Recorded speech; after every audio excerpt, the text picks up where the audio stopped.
More than 350 cattle producers traveled to Washington, D.C. and participated in 170 meetings on Capitol Hill and engaged with federal agencies during this year's legislative conference hosted by the National Cattlemen's Beef Association. And while on the Hill, ranchers discussed several issues impacting the cattle business, including making reforms to the Endangered Species Act.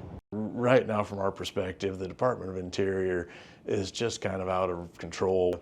Endangered species issues, why, the wolf is, they keep talking about more recovery of the wolf. Well, obviously the wolf is quite well recovered. We can't seem to get the grizzly delisted, and now we're listing the wolverine with, as near as we can tell, absolutely zero sound science behind that. They don't know how many wolverines there are. They don't know if it's more or less than there were 10 or 20 years ago. But the U.S. Fish and Wildlife Service says they are making headway in updating the Endangered Species Act, with recently finalizing 3 rules that rolled back changes made to the ESA during the Trump administration. Agriculture groups are critical of the changes that they say disregard the economic impact of ESA decisions and the allowance by the government to designate critical habitat designations in areas where the species may or may not live. We pile enough dirt on this coffee table, the case can be made under the Endangered Species Act as it was written in the Obama administration that habitat has the potential to support a species. And because the potential is there, that's definitely critical habitat. Well, I think we can all agree sitting in this room, this coffee table should not be critical habitat for anything, right?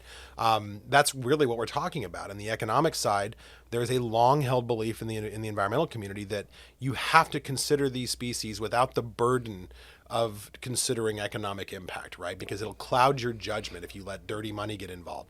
Well, we need to make sure people can eat and clothe themselves and keep the power on as well. So these were pretty rational changes, and the Biden administration is hoping no one notices how irrational it is to roll them back as they kind of rush to get this stuff done. Well, yeah, that's very concerning to us. We do need ESA reform, but when it comes like this, and creates more challenges for us, especially since we have to deal with grizzly bears and just what their potential habitat and taking the economic factor out of it and stuff like that. That's very concerning for us. So this way it came out is sure troubling for us.